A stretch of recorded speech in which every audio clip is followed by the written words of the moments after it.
আলাইকুম বন্ধুরা, আমি প্রথমে আলু আর পটল একসঙ্গে ভেজে নেবো, একটু লবণ হলুদ দিয়ে এটা তুলে নেবে।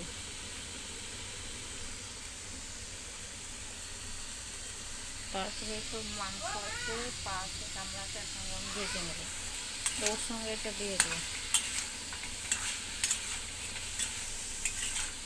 ভালো করে আমি লাল লাল করে ভেজে নেব। দেখুন বন্ধুরা, ভাজা হয়ে গেছে, এটা আমি তুলে নেবো। দিয়ে চিকেনটা কষতে দেবো। পাঁচফোড়ন দিচ্ছি, আমি গুঁড়োও দেবো, অল্প করে দিলাম। এখানে মশলা পিসার কিছু নয়, পেঁয়াজ কুচি, আদা, লঙ্কা, কাঁচা লঙ্কা একসঙ্গে দিয়ে দিলাম, আর রসুন কুচি।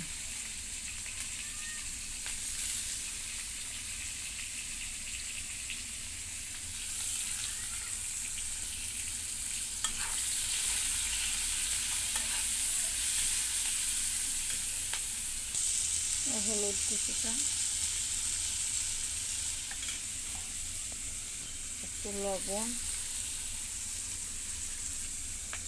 আর সব রকমের মশলা, আদা গুঁড়ো, দারচিনি, এলাচ সব একসঙ্গে দিয়ে দেবো।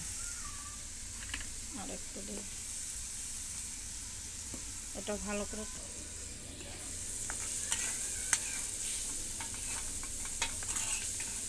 একটু কাঁচা কাঁচা রাখবো, তাহলে মাংসের সঙ্গে ভালো হবে। দুটো তেজপাত আর ধনে দিয়ে দিলাম, ওটা দারচিনিগুলো ফেটে ফেটে দিয়ে দিলাম। এবার এগুলো দিয়ে ভালো করে মিশিয়ে নেব। রোজ একসঙ্গে দিয়ে দিই, আজকে একটু আলাদা করে রান্না করলাম, এটা তার বহুত টেস্টি হয়। তারপর সিদ্ধ হলে এই ভাজা এগুলো দিয়ে দেবো। একটু লাল মরিচের গুঁড়ো দিয়ে দিলাম,